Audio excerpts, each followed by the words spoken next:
Hello everybody, this is Joseph P. Farrell. It is News and Views from the Nefarium. This is Friday, February 15th, 2013. I just couldn't get to it yesterday. A couple of announcements. The reason I couldn't get to it yesterday was I have been having computer problems like you would not believe, and I think it's a combination of internet and computer. I don't know.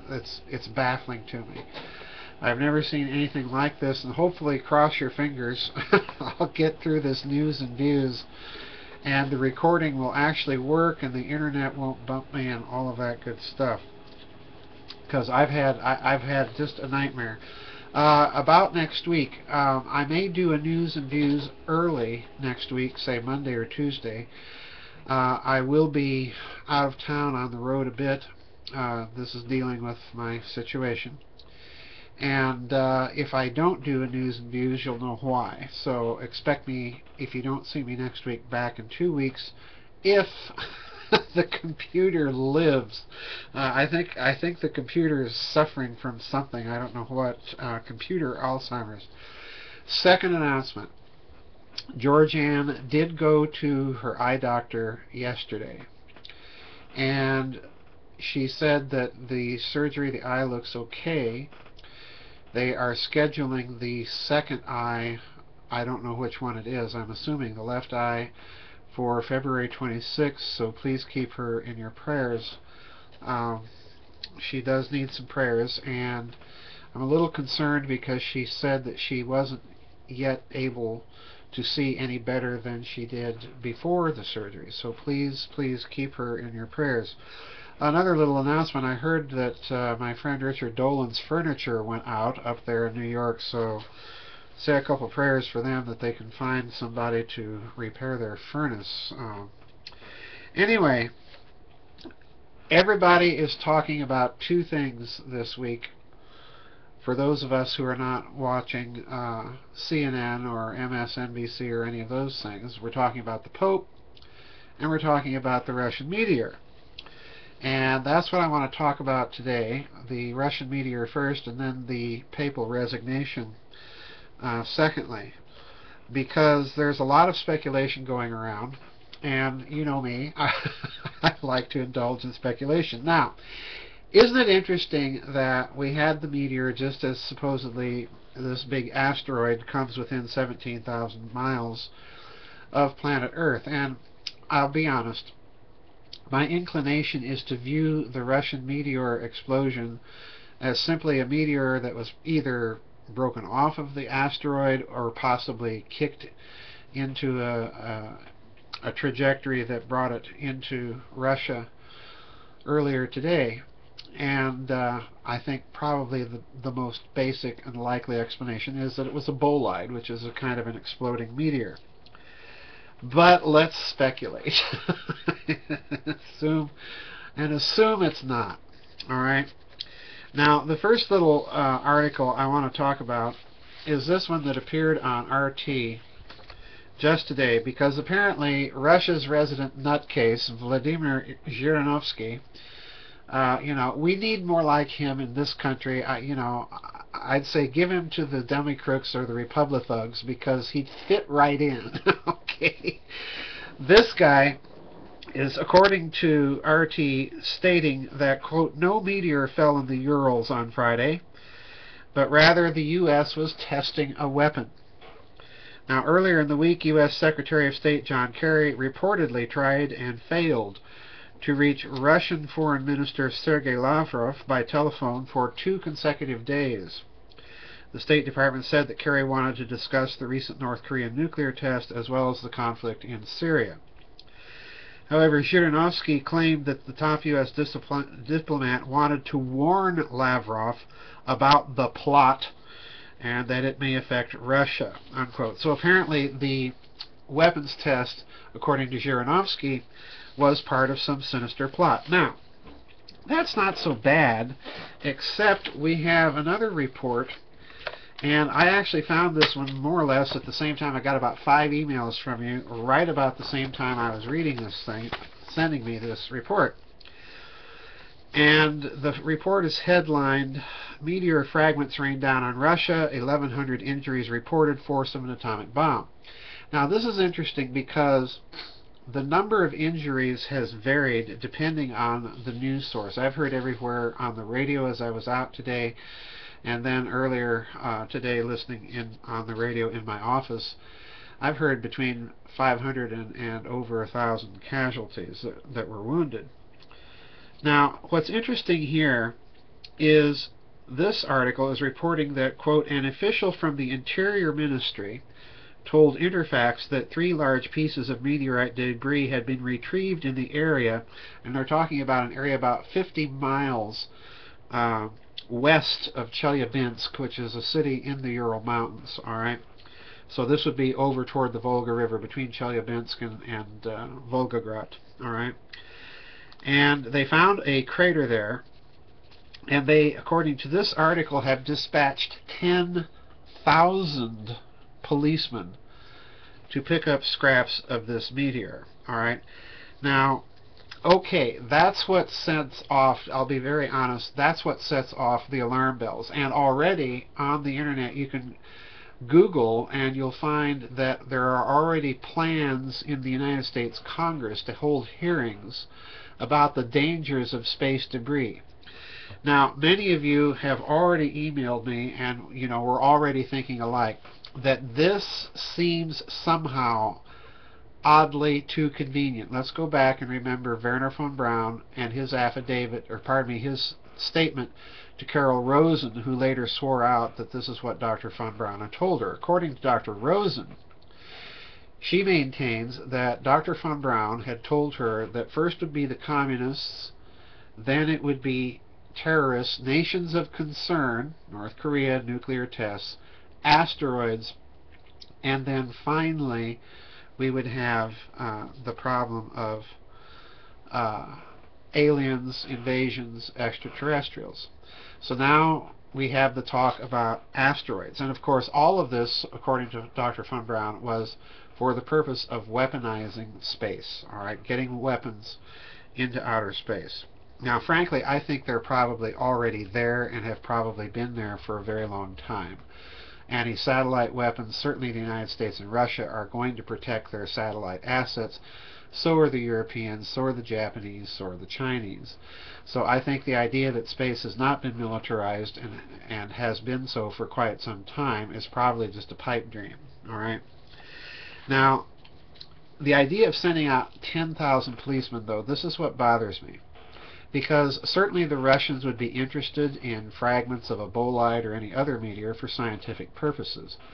But I doubt very much that that interest would go to the extreme, if this article is correct, of deploying 10,000 policemen to recover fragments. So I suspect something is going on here. And yeah, I do suspect that there may be an extreme outside chance that this meteor may not have been a natural event. And the reason why, I go back to those 2 satellites, one Russian, one American, that collided some years ago. Now, the idea that you orbit satellites and put them into collision courses, this just isn't on. So I think this does have like maybe a 2% possibility that someone may have been sending messages to someone else. Whether that was someone on Earth or not, I don't know.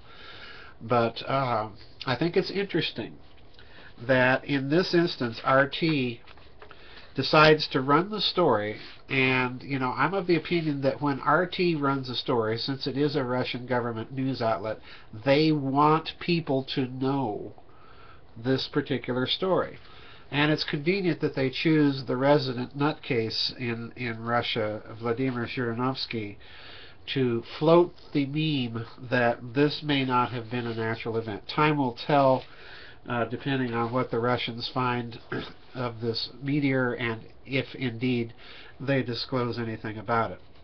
So we're on to subject number 2, which is, of course, the Pope. All right, and I'll be very honest, I still am of the opinion that Benedict XVI may have been forced from office or just felt personally duty-bound for whatever reason to submit his resignation.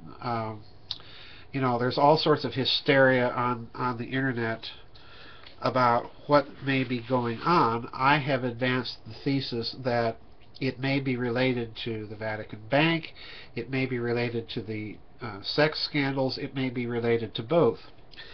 Now, in that light, some of you, and I myself, have already mentioned in my blog about it a couple days ago, that this seems tailor-made at just the right moment in history to play upon the prophetic means that have been in place within Roman Catholicism for quite some time, with the prophecies of Malachi, the Irish bishop, medieval Irish bishop.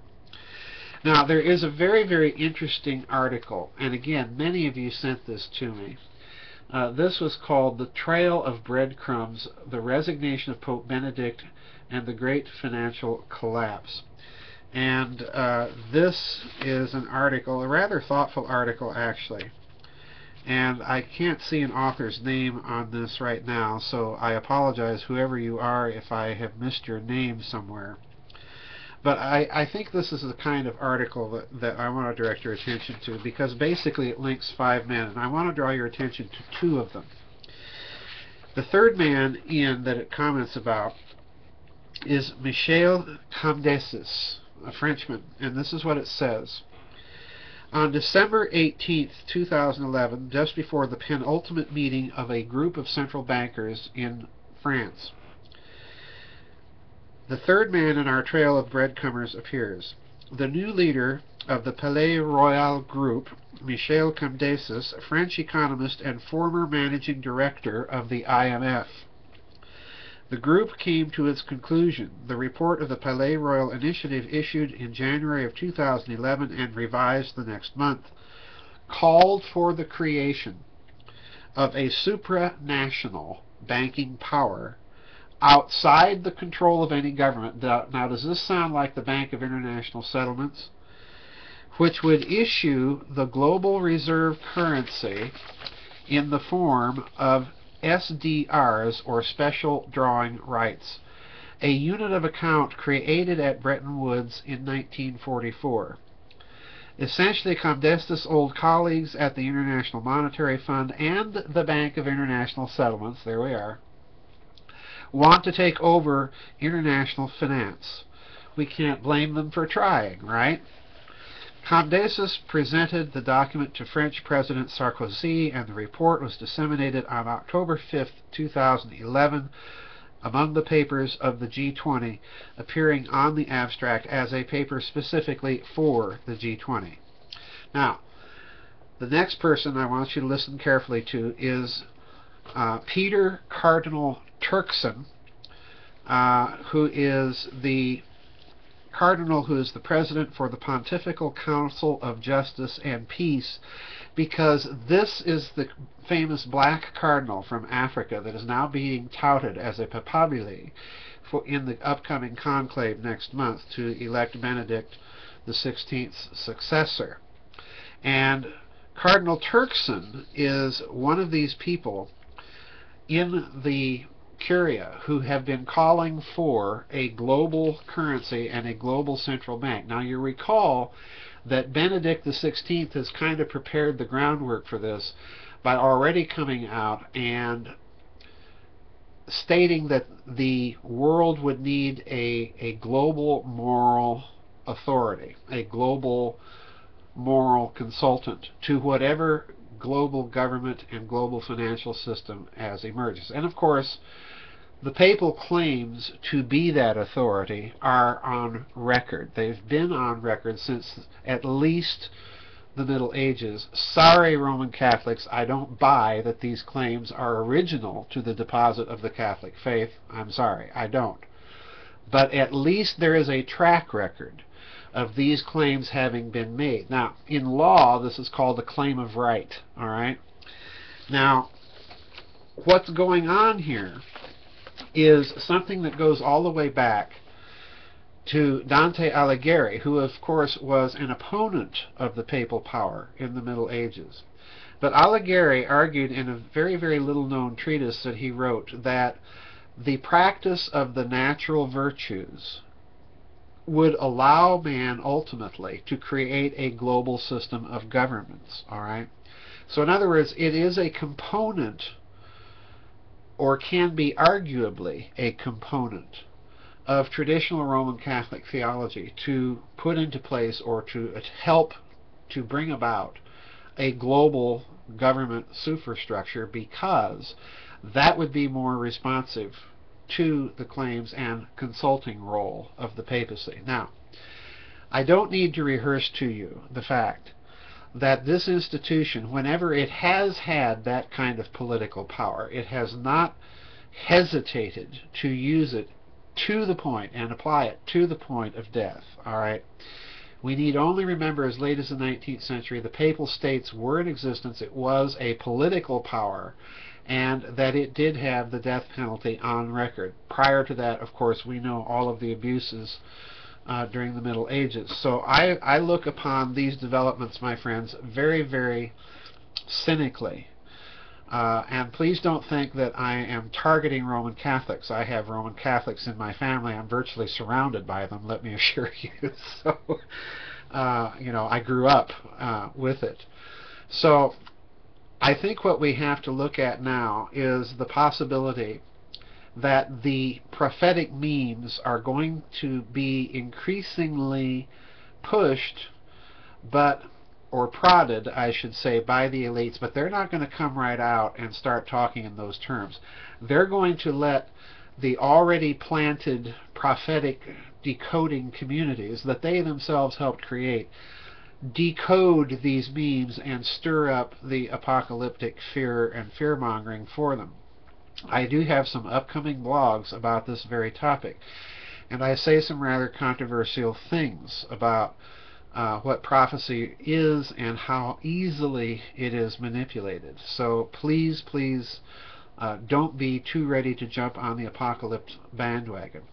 Now, let's remember, I'm going to toss out an idea for all you prophecy mongers out there. I, of course, am coming from a background largely foreign to Western Christianity, be it Roman Catholic or Protestant. I'm going to toss an idea out there for you to ponder. I don't want to hear a bunch of angry emails.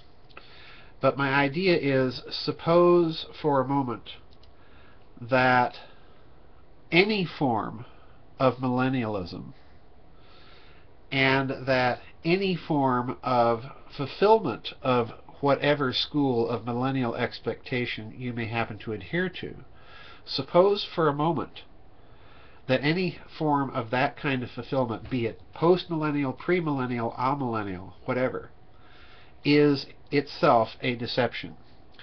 This has been carefully orchestrated, and I toss that out there for you to ponder and think about. Anyway, that's it, my friends, for news and views from the Nefarium. It's going to be an interesting thing to watch this papal conclave unfold. I have scheduled a number of blogs, pre-scheduled a number of blogs all the way into March because of the situation I'm having to attend to.